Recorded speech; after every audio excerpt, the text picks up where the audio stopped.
Bonjour à tous, bonjour à toutes, bienvenue dans cette nouvelle édition des travaux du Cercle du Renouvellement Spirituel. Aujourd'hui, nous ne serons que deux, car notre ami Christian a un empêchement familial. Il fera peut-être ses commentaires dans une vidéo distincte, qui sera peut-être collée d'ailleurs à celle-ci. Aujourd'hui, au programme, Eberhard va nous parler de deux grands personnages, je dirais, de la chrétienté,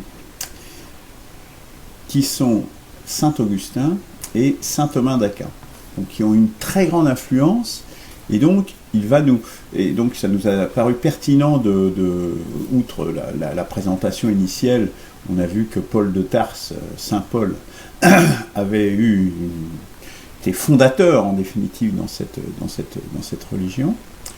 Je vous invite d'ailleurs à visionner également les émissions sur la genèse du christianisme de Michel Onfray, assez intéressantes, même s'il y a certains aspects sans doute discutables dans ce qu'il affirme.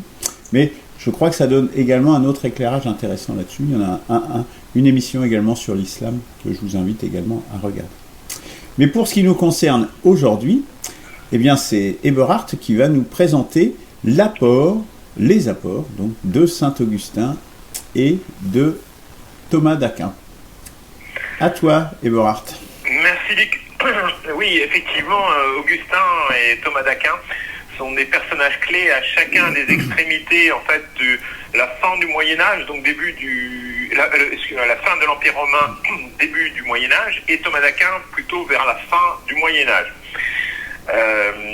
Et sans ces deux-là, il n'y aurait pas eu en fait cette puissance intellectuelle qui a pu permettre à l'Occident d'aller à la conquête du monde. Donc ils sont donc importants pour ça.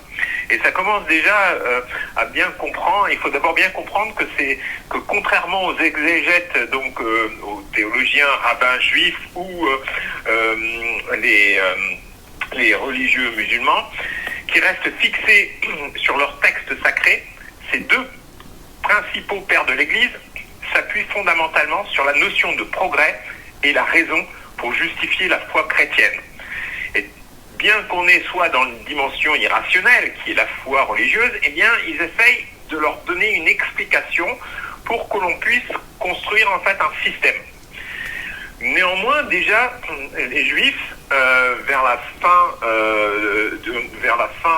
du second siècle avant Jésus-Christ, spécialement dans l'ecclésiastique, on voit apparaître des notions de rationalité. Donc il y a vraiment aussi une continuité aussi entre la fin du système juif et le christianisme débutant, avec donc Paul de Tarse, comme a si bien rappelé Luc, qui est le fondateur. Mais ce sont ces deux pères de l'Église qui valorisent le plus la notion de progrès, tant sur le plan intellectuel que même technique. Plus fort encore, la théologie médiévale tardive, étudiant la rationalité de Dieu, a permis la systématisation de la méthode scientifique inconnue dans les autres civilisations. Ça, c'est pour faire une synthèse globale. Mais commençons d'abord par Augustin. Augustin, en fait, ses dates charnières sont donc naissant en 356 et mort en 430, donc c'est la fin de l'Empire romain. Et nous allons commencer par une citation, je pourrais dire trash, de Simone Weil, en commentant La Cité de Dieu, qui est l'ouvrage clé de Saint Augustin, même s'il a écrit d'autres textes et beaucoup de nombre d'autres textes. Donc La Cité de Dieu de Saint Augustin, selon Simone Weil, marque un nouveau transfert. On passe de l'Empire romain qui a succédé à Israël. Et l'Église succède à l'Empire. Si quiconque meurt hors de l'Église, eh bien, il est damné. Le pouvoir de l'Église peut être bien plus totalitaire que celui de l'Empire. Voilà, fin de citation. Donc Augustin est un des 4 pères de l'Église d'Occident, vivant donc à la fin de l'Empire romain. Il est néoplatonicien, ayant donc fortement influencé l'Église jusqu'à Thomas d'Aquin. Et donc Thomas d'Aquin prendra le relais ensuite. Il a su faire la synthèse du judéo-christianisme et du néoplatonisme, et c'est par là que apparaît l'émergence du moi, l'individualisme. On en reparlera tout à l'heure. Sa biographie, très succinctement, en fait, après une période manichéenne, donc, il vit dans la région du nord de l'Afrique, du côté de Carthage. C'est un grand mondain. Puis il a été à Rome et ensuite à Milan, où il est converti au christianisme à l'âge de 32 ans par Ambroise de Milan. Puis très vite, comme c'est un intellectuel de haut vol, entre-temps il se marie, et ça c'est tout à fait classique. À l'époque-là, il y avait mariage assez clair, même quand on était ecclésiastique. Puis il devient à 41 ans évêque. C'est pour nous montrer à quel point ça va très vite, moins à l'époque. Donc pour lui, sa pensée, donc Dieu est à la fois au-dessus des hommes et au plus profond d'eux-mêmes. Donc c'est déjà, on voit un phénomène de relation entre l'individu et ce qui est la création, la société, etc. La volonté vers le bien est insuffisante, il faut la grâce, sans laquelle l'homme ne peut pas se sauver, qu'il faut se représenter, donc cette grâce, comme le bien déposé par Dieu sur un individu le recherchant. Donc, seul un individu recherchant Dieu peut éventuellement recevoir la grâce. Voilà. Il faut donc aussi, pour saint Augustin, la raison pour s'approcher des vérités des choses, de la vérité des choses, y compris dans la dimension spirituelle. Et on verra qu'il y a toujours une relation entre la dimension matérielle de la vie et la dimension spirituelle. Ensuite, il a, ce qui est aussi important, tout de suite vécu, essaye de comprendre aussi le politique par rapport au spirituel. Donc ça, on est donc à la fin de l'Empire romain, et on va expliquer pourquoi. L'approche du politique chez Augustin est marquée par un réalisme. S'il reconnaît la nécessité du gouvernement, il ne lui accorde pour autant qu'une place seconde face à la morale, distinguant clairement le monde de la cité de Dieu, mais l'Église, ensuite, on verra, préférera au XIXe siècle Thomas d'Aquin, parce qu'Augustin est trop préoccupé des choses de la vie éternelle. Donc on progresse dans le matérialisme même de l'Église au fur et à mesure des siècles. Donc, dans la cité de Dieu, qui justement a été écrite, ça a été sous le coup du sac de Rome en 410 par le roi wisigoth Alaric. Augustin veut montrer l'existence de deux cités, donc terrestres et célestes, car auparavant, Eusèbe de Césarée, durant le IIe siècle, je me crois me souvenir, avait identifié l'empereur au Christ, donc l'empereur romain, et donc ça doit être un peu plus tard, puisque l'empereur romain, c'est le IVe siècle. Et Augustin devait séparer les deux cités pour digérer le choc de la dévastation de la ville impériale. Concevant donc l'État comme moralement neutre, Augustin introduit une désacralisation de la politique. Donc déjà, on voit les germes du laïcisme en fait pointés. Donc on est déjà au IVe siècle, disons au début du Ve. Et annonce de ce point de vue même Machiavel et Hobbes. Donc vous voyez, donc c'est déjà assez impressionnant. Si Augustin partage avec les réalistes en politique moderne un même scepticisme quant à la possibilité d'un progrès moral et politique, la justification est la même, donc même que les politiques morales, politiques modernes aujourd'hui. En effet, alors que les politologues modernes s'appuient sur une psychologie simplifiée, reposant sur des faits stylisés, la psychologie d'Augustin, on est déjà dans la dimension psychologique, est fouillée, presque individualisée. Par ailleurs, alors que les réalistes modernes essaient d'analyser les relations internationales en utilisant des jeux stratégiques, ce qui laisse peu de place à la morale, chez Augustin, la responsabilité morale des gouvernants est toujours engagée par leurs actes, même quand ceux-ci sont dictés par la nécessité. Donc voilà, donc la morale est encore assez importante chez Augustin, mais là on est encore assez tôt. De nos jours, Augustin est plutôt considéré comme un des pères de l'individualisme moderne, on en avait déjà abordé. Par rapport à Cicéron, donc un auteur romain, on trouve chez Augustin une plus forte importance accordée à l'individualisme. Augustin insiste davantage sur le fait que la cité, la res publica, l'État est constitué d'individus et n'est pas un organisme. s'il a contribué fortement à mettre au premier plan le concept d'amour dans le christianisme, il est aussi accusé d'avoir transmis à l'Occident une forte méfiance envers la chair. À proprement parler, chez lui, la sexualité n'est pas mauvaise, puisqu'elle assure la descendance. D'ailleurs, il était marié lui-même. Le problème vient, selon Augustin, du fait que depuis le péché originel, donc Adam et Ève, les êtres humains ne contrôlent plus leur sexualité. L'anthropologie, donc maintenant, d'Augustin, on va toujours plus loin, repose sur une conception de la nature humaine comme profondément pervertie par le péché. C'est pour cela qu'il faut beaucoup persévérer pour en sortir au moins partiellement. Autre point important, sa tripartition de l'amour en cupiditas, donc on dit cupidité c'est l'amour de l'argent, ou amour du monde, comme il le disait lui-même, et caritas, qui est un amour qui aspire à l'éternité. Donc là, on est déjà aussi, c'est un peu dans le même esprit aussi que les Grecs en fait. Et lui, il rajoute le troisième, qui est dilectio, amour de l'homme présent dans le monde et qui recherche à atteindre l'éternité. Donc entre les deux, la cupiditas et le caritas, il y a dilectio qui peut faire le lien, donc en fait, entre le matériel et le spirituel. Alors, un des grands opposants d'Augustin de son époque, c'est Pélage. Et pour Pélage, lui, la nature humaine est immuable. Et la corruption par le péché est assez légère, contrairement à Augustin. De sorte que la maîtrise de soi et la volonté peuvent suffire. Donc il n'y a pas besoin de grâce. Donc Dieu n'intervient pas spécialement. Alors que Pélage était quand même évêque. Donc on voit, c'était les débuts des débats entre les différents pères de l'Église ou opposants. Plus loin. Donc pour Augustin, l'exercice spirituel est un soliloque. Et le soliloque, c'est pour ça qu'il a laissé beaucoup disons chez les protestants, il a laissé une trace plus importante. Les soliloques, c'est donc en fait un dialogue avec soi-même, entre Dieu et soi-même.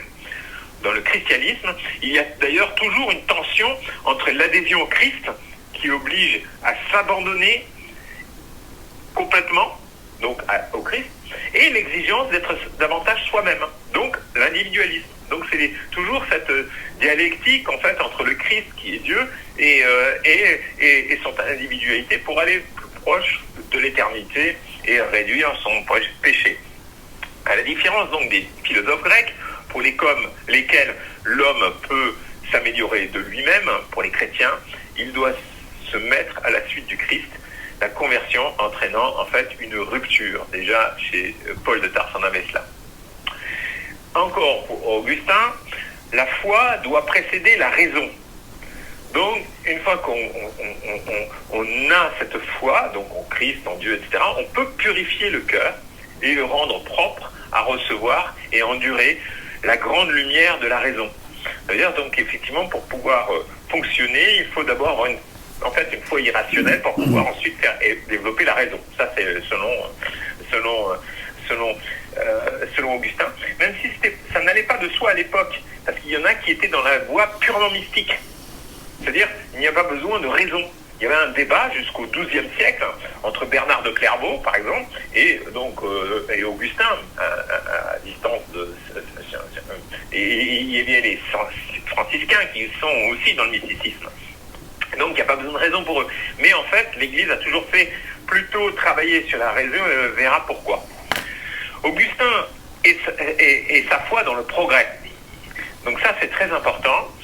S'il y a un certain point relevant de la doctrine que nous ne pouvons pas encore saisir, c'est ce qu'il dit, nous en serons un jour capables. Donc c'est un progrès théologique et technique. Il célèbre le génie de l'homme, son inventivité, son industrie. D'ailleurs, il ne faut pas oublier qu'il était fils de commerçant. D'une manière très moderne et valide les entreprises commerciales. Donc on est déjà encore au 5e siècle, faut se rendre compte. Et donc c'est totalement à l'opposé de l'esprit chinois jusqu'au 14e siècle. La notion du progrès technique, dans son évolution en tant que telle, n'était pas reçue en Chine, ni d'ailleurs ailleurs dans le monde. Donc Augustin, comme je le disais, a influencé le protestantisme, mais aussi le jansénisme. qui était plus proche d'une sorte de forme de mysticisme. Hein. Donc là, on est au XVIIe siècle, le jansénisme. Il se réclame d'Augustin. Et pour certains, même le marxisme et le freudisme et le récent et bizarre écofondamentalisme sont des mutations séculières sur la thématique augustinienne. Mais aucune d'elles n'a réussi à donner une assise morale à l'Occident. Voilà. Donc voilà, pour en terminer avec Augustin, nous allons passer maintenant à Thomas d'Aquin, qui lui est vécu entre 1225 et 1274. C'est à l'époque de l'empereur Frédéric II.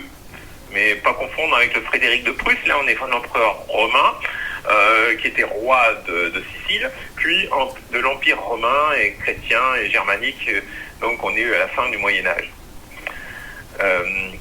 Donc, qu'est-ce qui se passe? Donc, c'est un moine dominicain, donc fils d'aristocrate napolitain, roi, donc voilà, non, pas, il n'était pas roi, mais je parlais sous l'empereur Frédéric II. Il est considéré comme l'un des maîtres de la scolastique. Et la scolastique a mauvaise presse, mais en fait la scolastique était justement une méthodologie qui aboutira ensuite à la systématique de la science. Ça c'est ce qu'on oublie trop souvent aujourd'hui. Son haute étude, celle de Thomas d'Aquin, est fondamentale pour la formation des prêtres catholiques, qui fait lui-même une synthèse plus aboutie encore qu'Augustin entre la raison naturelle, d'inspiration cette fois aristotélicienne, donc l'autre grec, et de la foi chrétienne, raison éclairée, sans qu'il y ait rupture entre les deux. La philosophie, mais par contre la philosophie est la servante de la théologie. Donc la philosophie sert en fait à la théologie.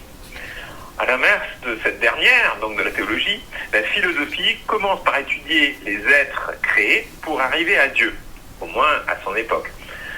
Foi et raison ne peuvent se contredire parce qu'elles émanent donc de Dieu. Mais même, on verra que Heidegger étudiera très en détail Thomas d'Aquin, donc philosophe allemand du début du XXe siècle. Maintenant, il y a une citation de Thomas d'Aquin. En matière de foi et de mœurs, il faut croire Augustin d'Hippone, donc le saint Augustin qu'on avait tout à l'heure, plus que les philosophes, s'ils sont en désaccord. Mais si nous parlons médecine, je m'en remets à Galien et à Hippocrate. Et s'il s'agit de la nature des choses, c'est à Aristote que je m'adresse ou à quelque autre expert en la matière. On voit déjà que par rapport aux autres religions qui vont tout chercher dans leur premier livre sacré, des raisons de ceci ou de cela, on voit déjà un décalage qui veut aussi progresser dans les sciences. Donc c'est une philosophie réaliste qui ne prend pas la Bible au pied de la lettre, car les hommes ne peuvent que comprendre progressivement la révélation, c'est ce que dit Thomas d'Aquin. Suivant Aristote, la connaissance intellectuelle est le fruit d'un processus cognitif qui va de l'expérience sensible et matérielle à la connaissance immatérielle. Donc, citation, toujours de Thomas d'Aquin, « Rien n'est dans l'intelligence qui n'ait été d'abord dans les sens. » Donc, il faut faire fonctionner les sens. Alors que le néoplatonicien pense que les sens sont trompeurs et que l'âme est une prison pour le corps. Voilà la différence en fait entre Augustin et Thomas d'Aquin. L'âme, qui est en trois parties, qui est végétative, sensitive et intellectuelle, et le corps constitue un seul être. Deux principes ou réalités différentes en une seule personne. Pour penser, il faut sentir donc le corps. Le thomisme est donc opposé à la mystique d'inspiration franciscaine. Un des spécialistes, un des continuateurs de François d'Assise, c'était Saint Bonaventure, qui lui était vraiment un très fort mystique. Donc la connaissance de Dieu par ses effets, c'est-à-dire la nature.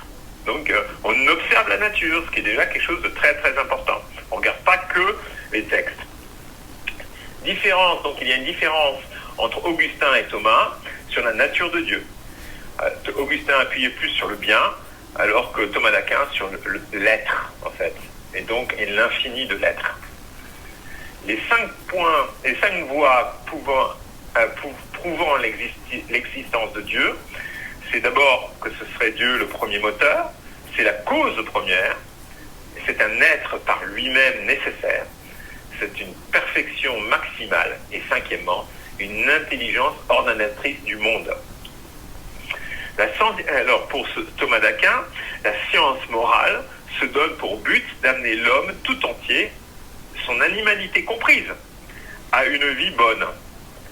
Elle doit donc non pas repousser les passions, mais les intégrer dans les actes volontaires et en faire bon usage. Car c'est l'usage que l'on fait de la passion qui la rend bonne ou mauvaise. C'est très, très progressif en fait. Il il renie beaucoup moins le corps qu'Augustin par exemple.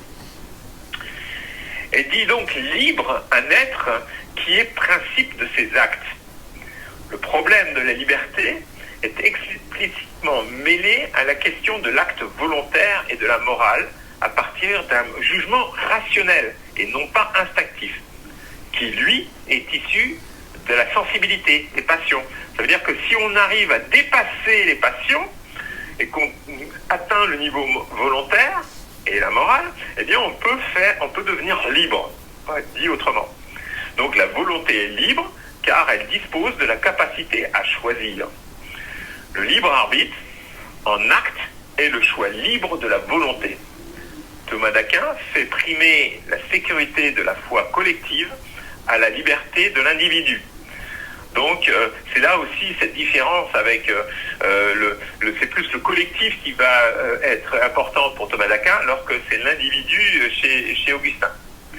Thomas d'Aquin, donc en suivant l'éthique à Nicomaque, donc d'Aristote, développe donc une morale finaliste, c'est-à-dire que tous les actes humains sont effectués en vue d'une fin, et toutes les fins en vue d'une fin suprême, c'est-à-dire Dieu. Thomas d'Aquin place le bien suprême de la vie morale, naturelle, dans ce qu'il appelle le bonheur, et le bien suprême de la vie surnaturelle dans la béatitude. Donc la vie naturelle, c'est le bonheur, et la vie surnaturelle, c'est la béatitude, c'est-à-dire la connaissance de Dieu. L'amour pousse donc au bien, en sa qualité de puissance motrice. Encore une citation. L'amour consiste principalement en ce que l'ami veut du bien à celui qui aime. Fin de citation. Le bien particulier, donc de l'individu, est inférieur au bien politique ou communautaire. Et plus encore, il y tend. Il le redit, donc le bien particulier tend au bien commun. Donc il faut aller vers le bien commun comme à sa fin. De là, le bien de la communauté est plus divin que celui de l'individu. En philosophie politique, il dit, les procédés artificiels ne peuvent qu'imiter les opérations naturelles. Donc vous voyez, on est déjà en disant, alors il faut toujours voir ce qui se fait dans la nature pour pouvoir faire quelque chose au niveau donc de la société en politique. Même si après on verra, on n'arrive pas toujours à discerner la différence. Tout dans la cité doit permettre à l'individu de pratiquer bien sa religion. Ça, c'est l'objectif. C'est-à-dire, si on fait de la politique, c'est pour que l'individu pratique la religion. Ça, c'est typiquement de son époque. On est au Moyen-Âge quand même. Et ça doit viser le bien de la communauté à nouveau, qui est supérieur à celui de l'individu. Le bien commun ne doit pas être sacrifié au bien d'un seul.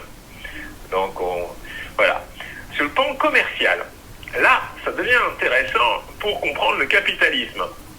Les prêts avec intérêt ont été... il a honni les prêts avec intérêt jusqu'au XIIIe siècle. Donc, je veux dire, tout le christianisme a honni. Allant plus loin que son mentor, Albert le Grand, définissant le juste prix des marchandises, Thomas d'Aquin finit par ne plus s'opposer aux prêts avec intérêt. Donc, on est au XIIIe siècle. Après d'y avoir été défavorable. Il a d'abord été contre, mais au cours de sa longue carrière, il a quand même écrit non seulement une somme théologique, déjà rien que le mot, ça veut dire que c'était beaucoup de textes, mais il a écrit, au début, il était contre le prêt avec intérêt, mais finalement, il a changé d'avis. Voilà. Et c'est donc à partir de ce moment Ça, c'est crucial, que le capitalisme financier a pu prendre son essor, et non pas seulement à partir des protestants du XVIe siècle.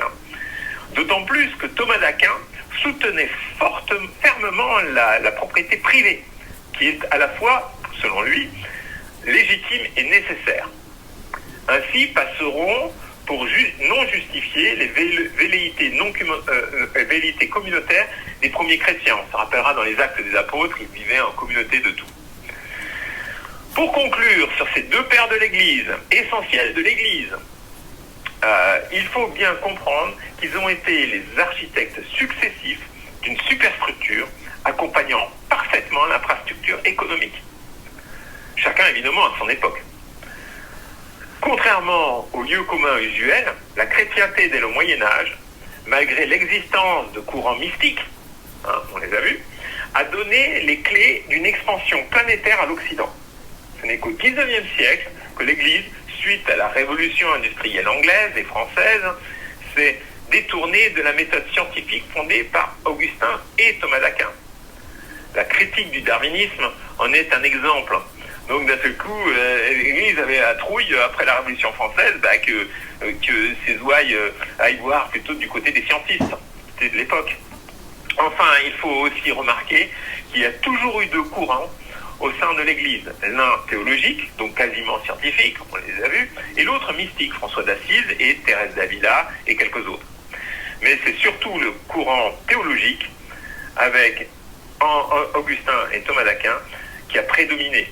Aujourd'hui, il faut se poser la question, en ces temps de destruction de la création par la théologie, ça c'est mon commentaire, s'il ne faudrait pas prioriser une mystique accessible à tout en la rendant compatible avec la rationalité.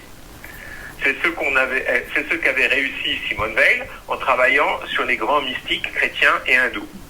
Voilà. Et en guise d'initiative pour l'avenir, il faudrait étudier aussi les phénomènes de prophétisme, quel que soit le type de religion d'ailleurs. Voilà, c'est terminé. Merci beaucoup Eberhard de cet exposé dense et particulièrement intéressant, surtout pour moi qui ignorait pas mal, enfin pas tout, mais une bonne partie des apports de ces deux penseurs, ces deux théologiens justement, on voit bien que la théologie en définitive c'est toujours apporter de la raison quelque part dans la connaissance, et quelque part donc de la raison, donc bien souvent du matérialisme. Et c'est ta conclusion où il faudrait interroger des prophètes, si je comprends bien, ou des... Non, c'est plutôt de dire, c'est qu'il faudrait étudier le prophétisme à travers les âges, surtout dans notre ère occidentale, parce qu'ils ont eu un effet très important. C'est-à-dire le prophétisme, on peut commencer par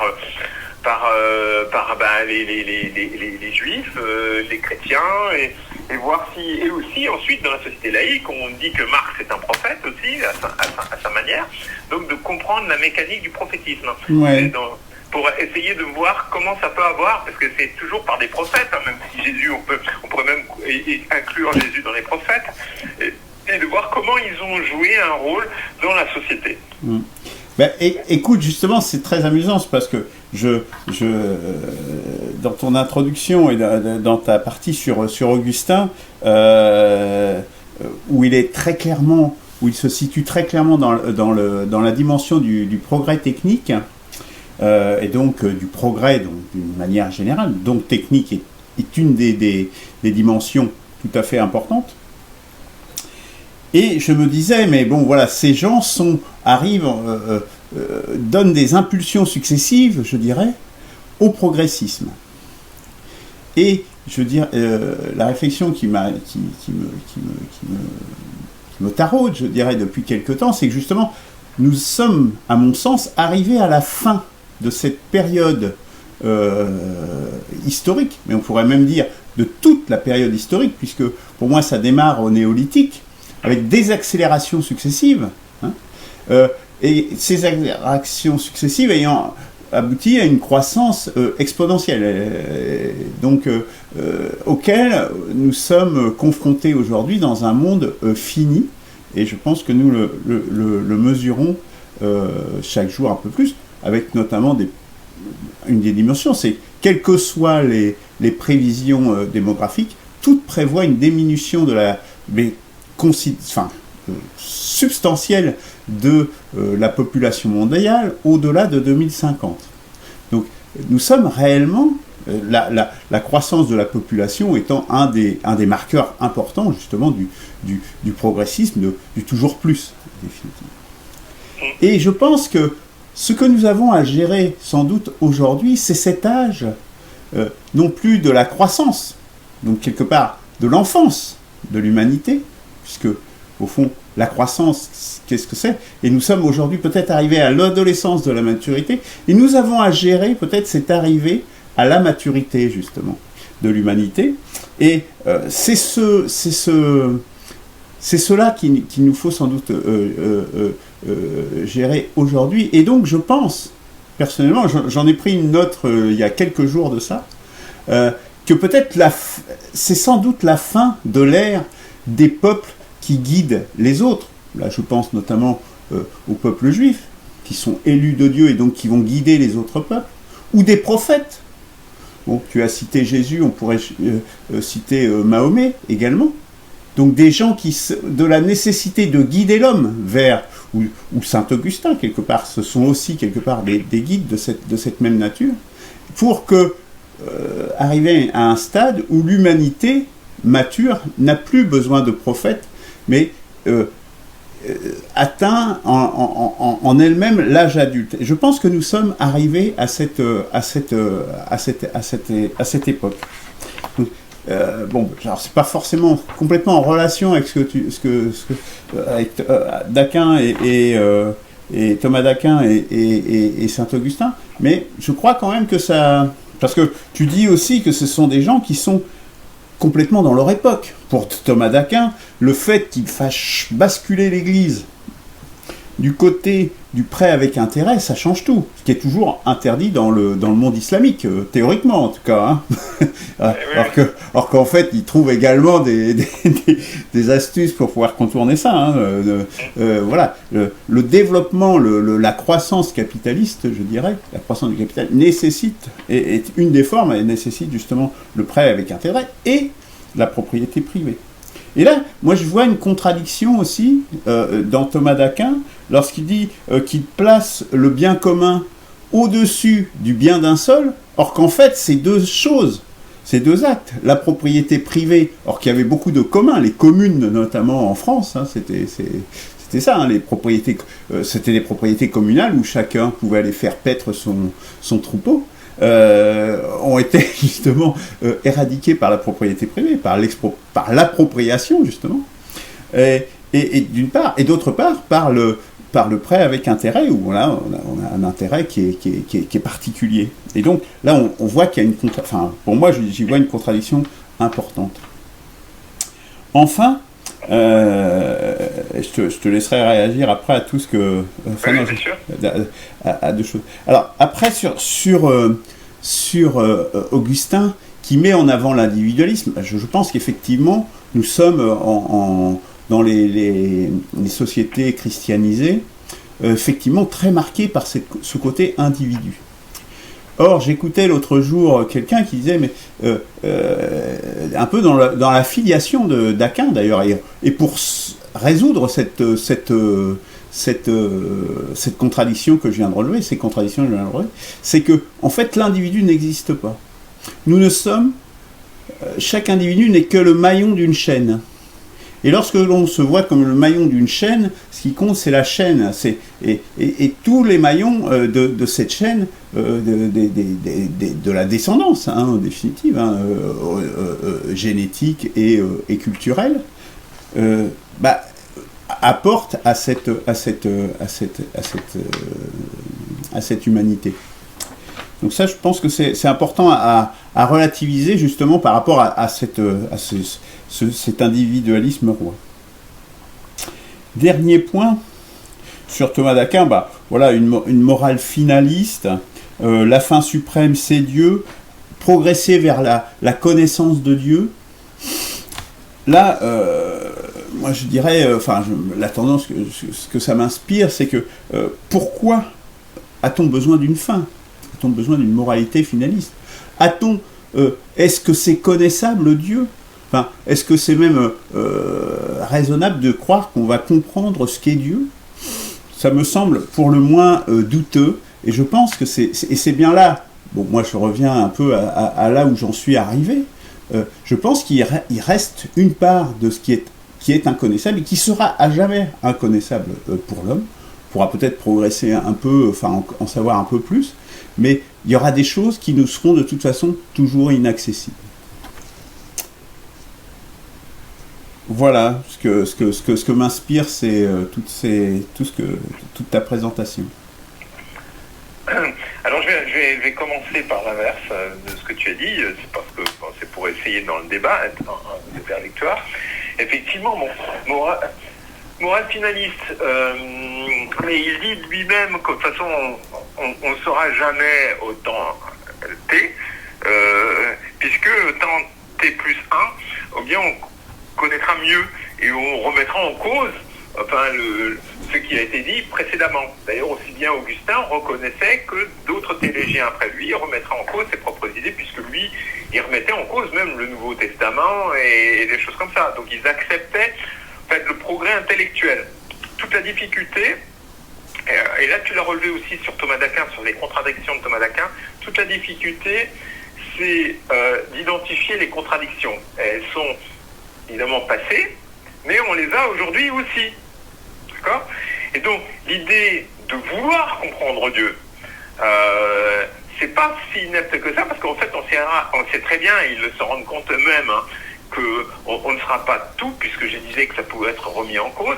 C'est un progrès humain, en quelque sorte, qui est eu en progrès humain vers Dieu, même si c'est comme le bien absolu, on ne peut jamais l'atteindre, puisque c'est une des propriétés de Dieu, mais on peut se tourner vers ce bien absolu, comme on peut se tourner vers le soleil. Et il y en a d'autres qui font le contraire, quoi. Ils ne vont pas se tourner vers le soleil, ils ne vont pas se tourner vers la lumière, ils vont se tourner vers le sombre. Mm-hmm. Le côté aussi c'est pour ça que tu parlais aussi de l'individualité, des individualités, on n'est que des maillons, etc.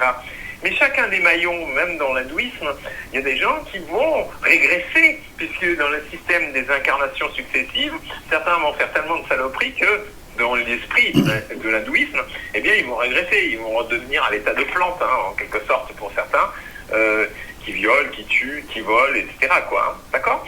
Donc, en fait, ces maillons, ils peuvent être dirigés, c'est ce que je dis, et on peut se diriger plutôt vers Dieu dans ces sens de valeurs absolues qui sont le bien, le beau, le juste et l'amour. Et d'autres, ils ne se dirigent pas vers là. Donc, effectivement, Thomas d'Aquin, tu l'as relevé, je ne l'avais même pas remarqué, les contradictions entre le côté commun, effectivement, de ce Moyen-Âge où ils existaient encore, mais qui allait bientôt disparaître sous l'influence, justement, de ce Thomas d'Aquin, qui, lui, ne voyait pas l'implication de ses propres idées autour du prêt avec intérêt. Maintenant, je reviens à ta toute première partie de prophétique et tout. Vu l'homme et vu tous les spécimens que je vois par centaines sur le marché, je les vois très mal se pouvoir se passer d'un prophète, en quelque sorte. C'est tout simple, c'est comme l'ouvrier pouvait pas au 19e siècle se passer de Marx, qui lui avait fait des études autour de l'économie et avait dressé un nouveau manifeste qui était sa Bible à lui, quoi. Enfin, plus tous les bouquins qu'il faisait autour. Donc, vu le manque de connaissances qu'ont les uns et les autres, ne pas vouloir vraiment se pencher sur les problèmes concrets, donc je vois très mal une humanité se passer d'un prophète. Et c'est pour cela que le prophète, il ne sera pas seulement mystique, c'est toujours un équilibre entre le mysticisme et le matérialisme. Voilà ce que ma conviction, l'état de ma conviction. Et ça dépend aussi de la situation sociale du moment. Le prophète ne peut que apparaître lorsque tout va mal. Quand tout va bien, il n'y a aucun prophète. Voilà. Alors, mais tu as tout à fait raison sur cette dernière partie, parce que ce passage justement de l'adolescence à la maturité, à l'âge adulte de l'humanité, nécessitera sans doute un ou plusieurs prophètes. Là, je ne le conteste pas. Mais cet âge suivant, normalement, ne nécessitera plus de prophètes. C'est ça que je dis plus exactement. Ah, le bonheur. Oui, d'accord, ok, pourquoi pas. Ouais. C'est le paradis, oui. Oh, le paradis, je ne sais pas si c'est le paradis. Non, je ne crois pas. Je ne sais pas ce que c'est que le bonheur et tout ça. Donc, je pense plus à l'équilibre, si tu veux. Voilà, que le paradis, ce qui n'est pas tout à fait la même chose. Un équilibre nécessairement stabilisé par le fait qu'il n'est pas constant. Hein. C'est-à-dire que, justement, c'est des notions de yin et de yang, c'est-à-dire que c'est stable parce que ça oscille autour d'un point d'équilibre, si tu veux. Hein. Parce que le truc figé, bah, généralement, ça ne dure pas très longtemps. Hein. Voilà. Donc, je vois plus cela plutôt qu'un paradis ou quelque chose qu'autre. D'accord, oui, bien sûr. Ouais. Je suis d'accord avec toi. Voilà. Bon, je pense qu'on peut en rester là. Je ne sais pas si Christian nous rajoutera quelque chose. Je pense qu'il y a matière, en tout cas, à commentaire.